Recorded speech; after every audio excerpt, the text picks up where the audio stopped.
Hey, faithful listener, grab your cup of coffee and experience the Bible in a way you never have before.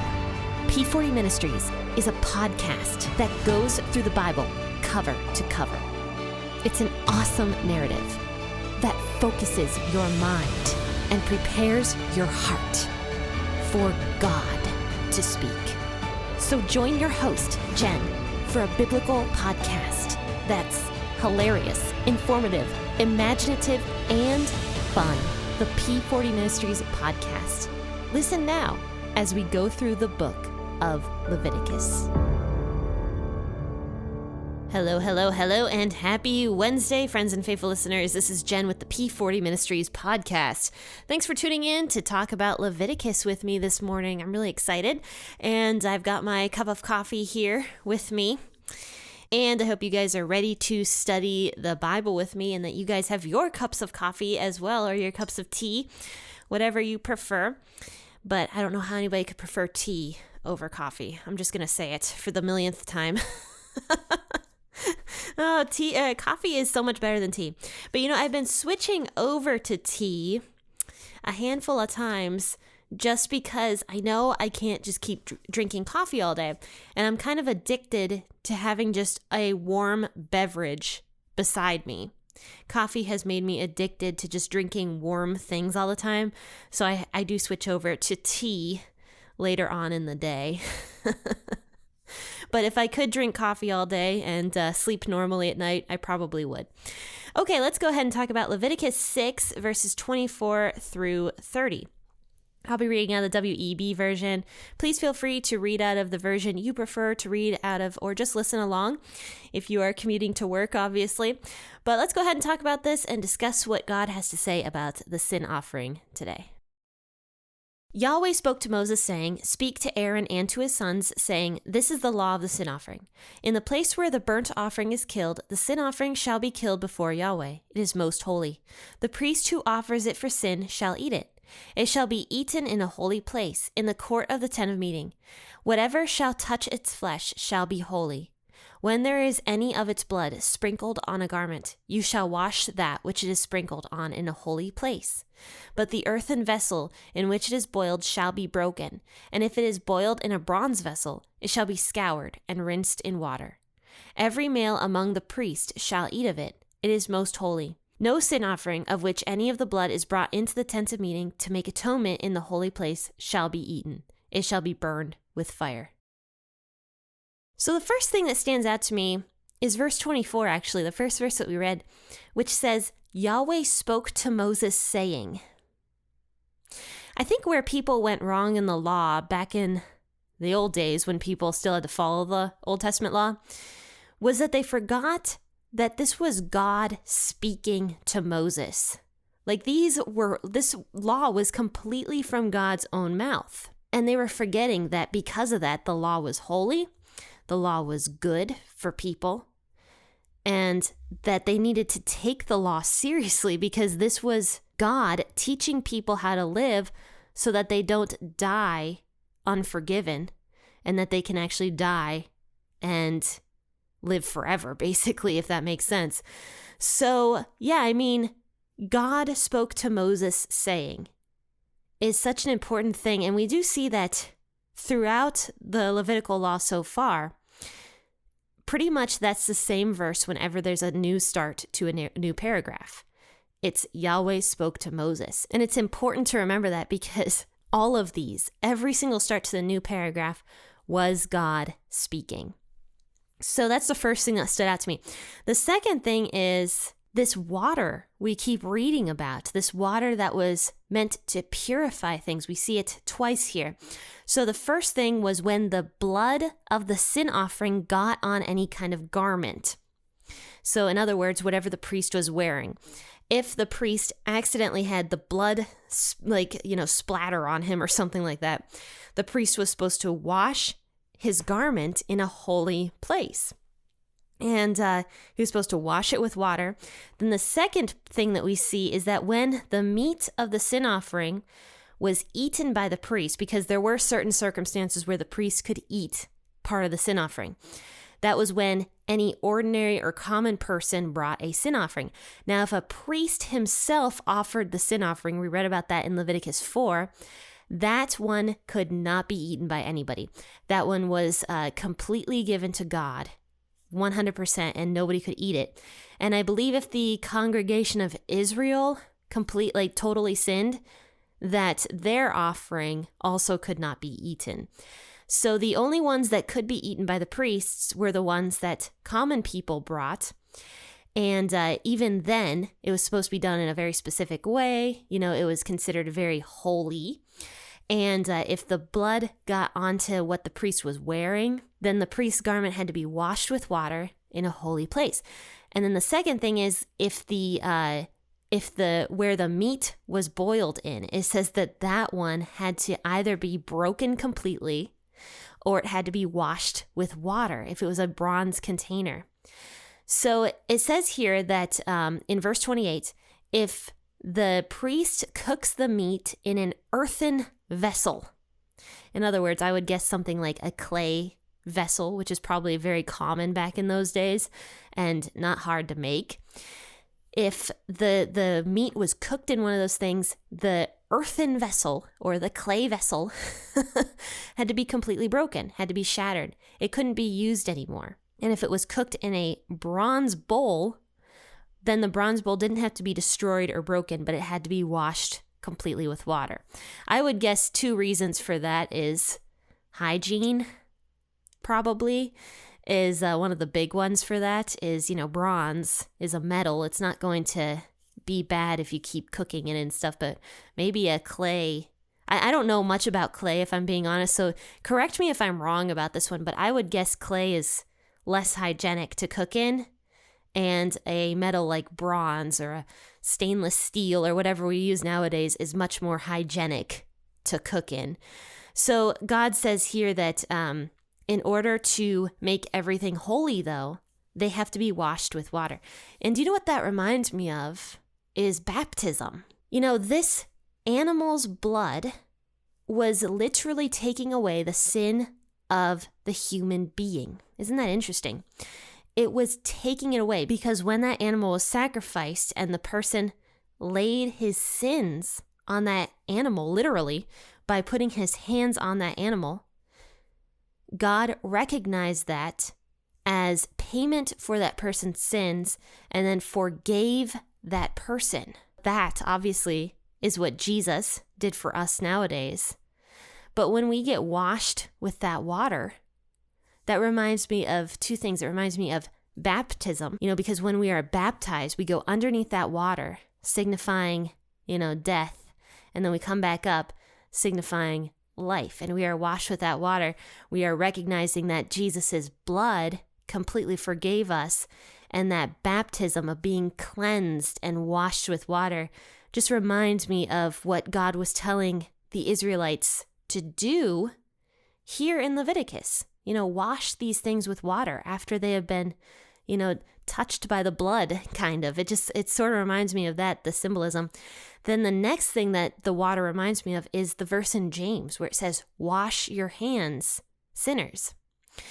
Don't let your loyalties be divided between God and the world. There's a verse in James that says that.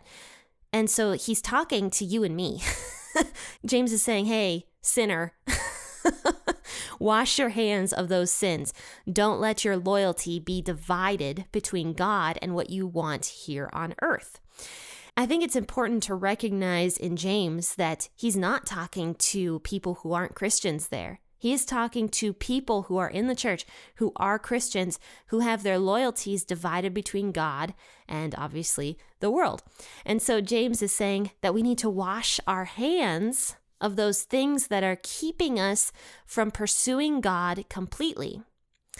Whatever it might be, these idols that we cling on to on earth. And one thing I was thinking about recently is here in America, I believe our biggest idol is self. It's all about self. The Christian movement has incorporated self so much into it that when I go to women's conferences and stuff like that, it's all about, oh, you're so worthy. God has made you worthy. You.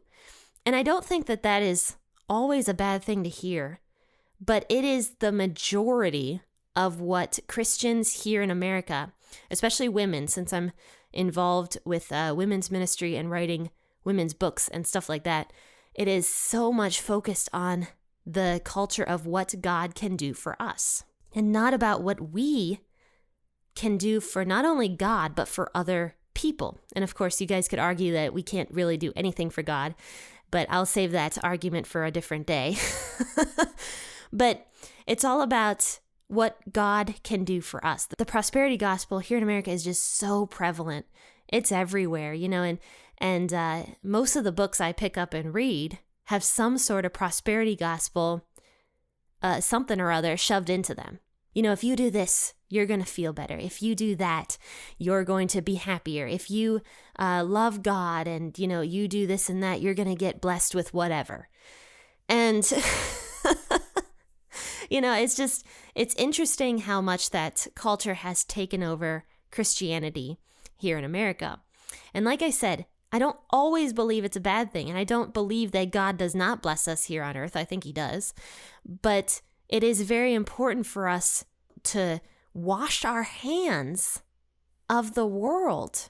As James talks about, don't let our loyalties be divided between God and the world. We have to have our eyes focused on God, not about what God can do for us here in the world, because that is not what matters. This life here on earth is not the end goal.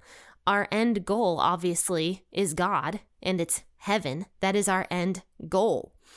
And, Jesus even says himself, don't store up treasures here on earth, store up treasures in heaven, because that's what truly matters.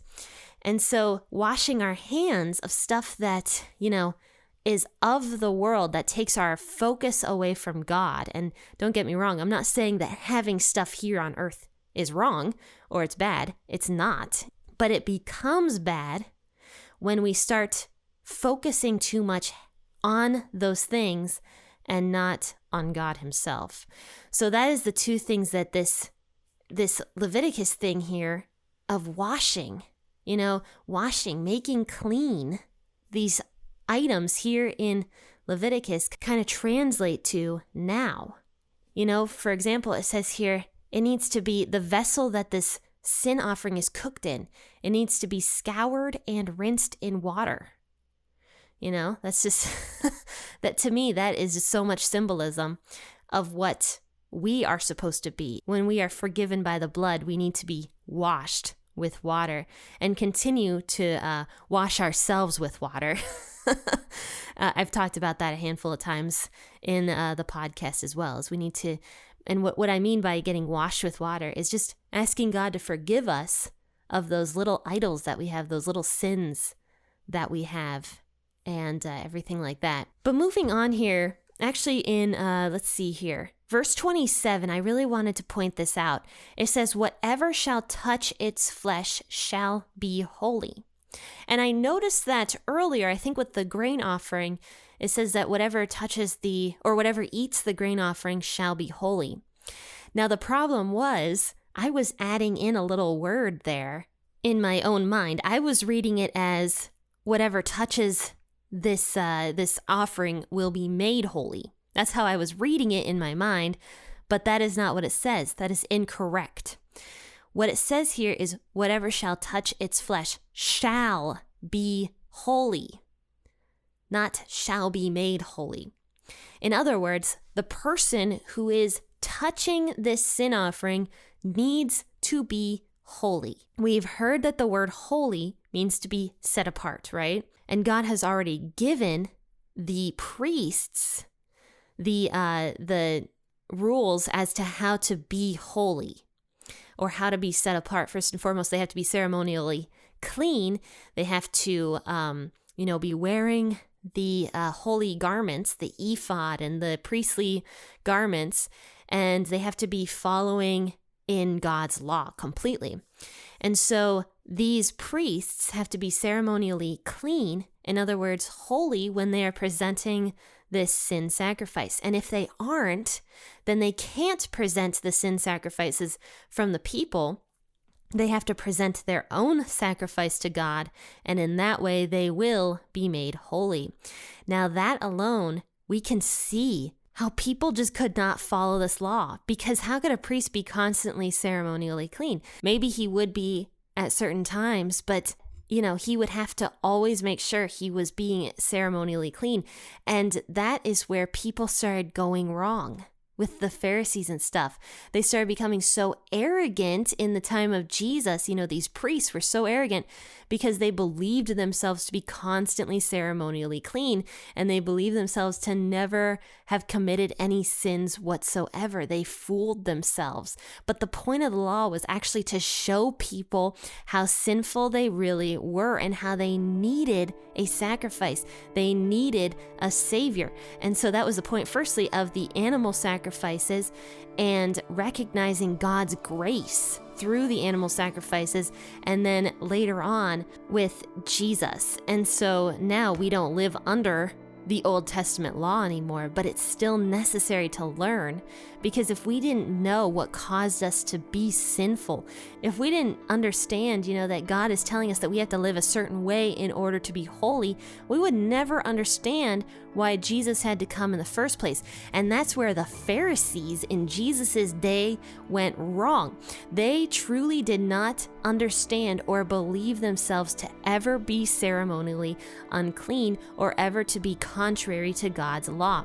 They fooled themselves. And Jesus was always telling them, you guys are hypocrites. You guys are fooling yourselves by not realizing how much you need a savior. And this all goes back to the whole heart thing, where God was like, it's not the sacrifices I desire, but it's your heart. And I mean, this is, I could talk about this for so long, but I'm not going to. But friends and faithful listeners, this was Leviticus chapter 6, and we finished out this chapter today.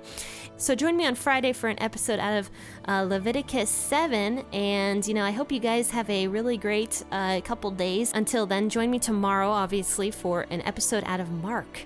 We are now officially in Mark chapter 15, but we're going to be talking about Jesus's death in the book of Mark. So yeah, heavy stuff coming your way in the book of Mark. So I hope you guys join me for that tomorrow morning, 6 a.m. or whenever you guys wake up. Happy listening, and God bless.